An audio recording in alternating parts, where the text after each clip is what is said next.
Thank you, Amy, and I want to thank the members of the media that have come out today to help communicate some important messages to the people of Colorado. I had been Secretary of Transportation in Delaware before becoming Executive Director out here. We don't get the snow and ice events like this. We don't have the mountain passes. About 3 weeks after I became Secretary, we had Hurricane Irene, and that was a very significant statewide event, and we think that this is going to be a significant statewide event for Colorado. But as Amy said, we are deploying every available resource to deal with this event. We have up to 700 pieces of snow fighting equipment and even more personnel who will be coming out to work in the snow and cold this weekend, and we want to make sure that our folks at CDOT are staying safe. It will be a significant statewide event. A lot of impacts for travel, particularly in the I-70 mountain corridor. And so what we're going to ask people to do is that if you don't have to be on the roads this weekend, stay home, stay safe. We also recognize that a lot of people are going to want to go out and see some of this fresh snow and use it recreationally. So if you must travel, please be prepared. Check your tires, check the travel conditions, go on our website, cotrip.org, or get on social media, Facebook, various methods, and Amy will talk to you about some of those specifics, but we want to encourage everyone to stay safe, and we'll get through this significant statewide event. Thank you very much. All right, so let's talk a little bit about some of the specifics that you're going to see. So as we mentioned, you're going to have almost 700 pieces of equipment statewide. In the metro area, you can expect that we will have 106 plows out in the metro area. 54 plows will be in the I-70 mountain corridor. As we go through the rest of the state, as the storm is coming north to south, really, we're going to have 184 pieces of equipment up as we go up towards Fort Collins in the mountain areas over there, and also out onto the eastern plains. We have resources that will be deployed on our western slope as well as southwest Colorado. So significant amount of equipment and personnel who will be out there. We talk a lot about the I-70 mountain corridor, and so let's chat just a little bit about that. Obviously, people are going to want to take opportunity to do fresh tracks. But here's what people can expect. Number one, they could expect possibly between 1 foot to 2 feet worth of snow. And so as people are starting to go up to the corridor, we want them to remember some very important things. Number one, check your tires before you go. Honestly, if you don't have good tires, don't drive this corridor. You're going to expect also that we are going to have a lot of operations that are happening in the corridor to make sure that things are running smoothly. Our key objective is to not have stop and go traffic on the inclines. So that's both when you're going to the mountains and when you're coming back from the mountains. So people are used to seeing it now as you're coming back from skiing and you're going up towards the tunnel. But imagine also that you might see it as you're going towards the skiing. So there at Georgetown, perhaps even in Idaho Springs, we may hold traffic and escort you all up behind our snowplows. So one, you get as clear a road as we can get you, and also there's not those inclines, so consequently we see some of the spin outs or some of the accidents or incidents that you might see in the corridor. In addition to that, please know that we are going to be having live traffic updates on our I-70 Mountain radio broadcasts. You can get those through cotrip.org or on our CDOT mobile. We also do cut-ins with Crystal Radio in the afternoons. They will be going live in the morning from 6 to 9, in the afternoons from 2 to 6.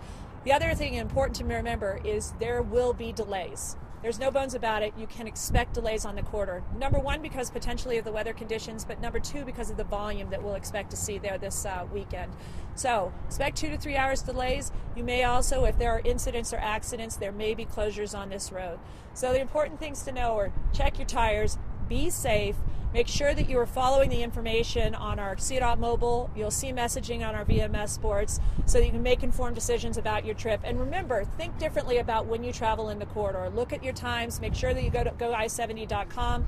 We have deals and discounts with partners up in the mountains on early bird specials and the like, so you can spread your trip out.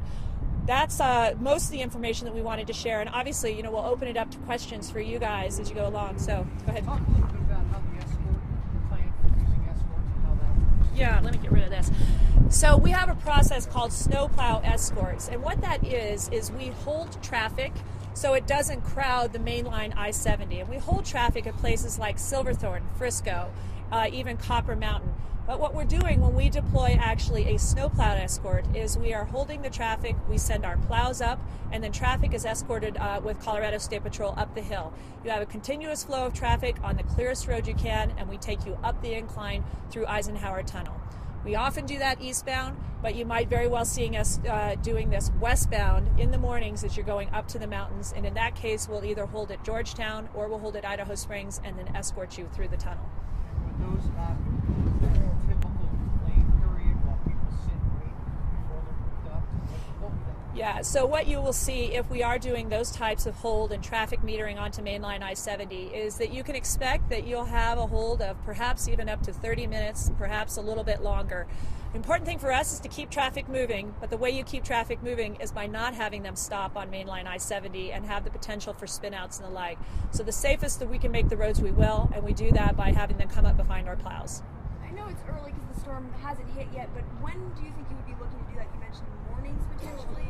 Yeah, so what we're going to be looking is very carefully at the conditions on the roads. And so if we feel that there's a combination of enough snow, enough snowpack, and enough volume where we're starting to see stop and go on those roads, especially as you go towards the tunnels, that's when you'll see us start to implement that metering and then start implementing the snowplow escorts. We'll be notifying people through our media, through social media, through Gov Delivery alerts, and also through our VMS boards if we put those into place. What is your overall message for people who are heading to the mountains this weekend? Our overall message is we're so thrilled that there's snow. I know that the mountain resorts are thrilled that there's snow. That means we're going to be working to make sure people's drive is as safe as it can be. But for you, help us. We're all in this together. You have your part to do, which is this. Make sure your car is ready to go. Be careful. Find out the information that you need to have. And make sure you're also safe around our plows. Don't try to pass our plows. They're out there for your safety, and they will get you where you need to go. Is this the first time you guys have potentially been going to deploy all of your resources this season? Yes, I mean, this is really our first statewide event we've had this season. As we all know, the snow has not been as much this season in some of the metro areas especially, but this is a statewide storm and we're getting ready for that. You always want to prepare for the worst and it may not happen, but we want to make sure that we have every resource available. And I don't know if you want to add to that or not. Okay. Is it almost a blessing that it's happening on a weekend? It's funny. I think the important thing for people to know is that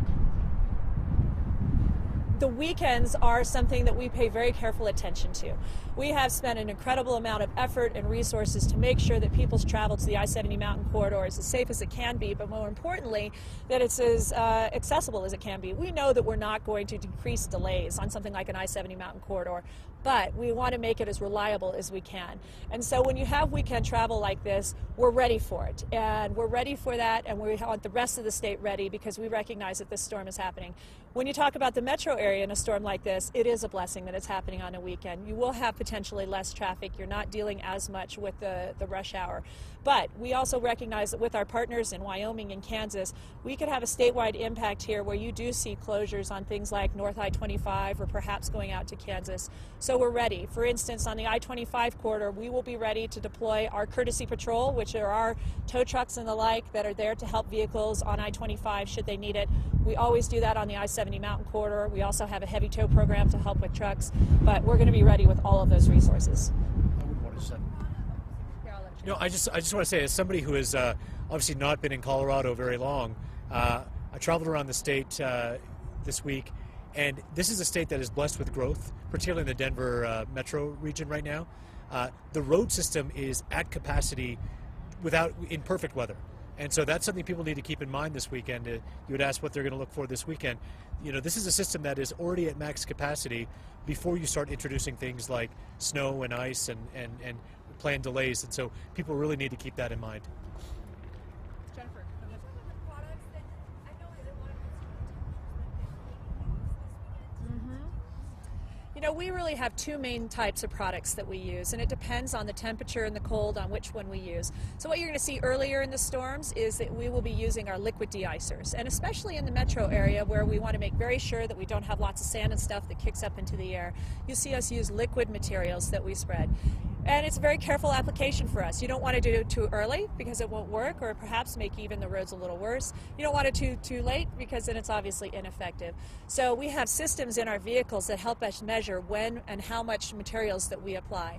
As the weather starts getting a little colder, though, we actually go to a mix that's a little hardier. It's like almost like a sand mix. It's called ice slicer, and we use that material there, especially as the temperature starts to drop below freezing and even colder.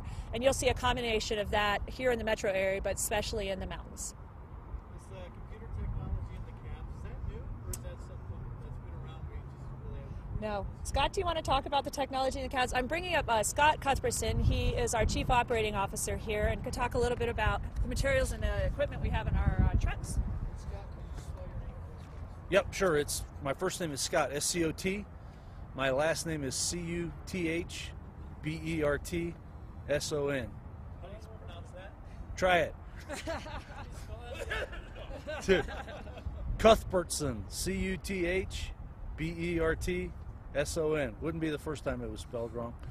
And I apologize, I didn't hear the whole question. I heard half of it. So the question was, Technology in the cabs. and whether it's new and how long it's been So- there and what it Yep. does. So for a number of our trucks, we have computer systems on board that feeds in weather off of a service that was provided to us, and then the road conditions are brought in there.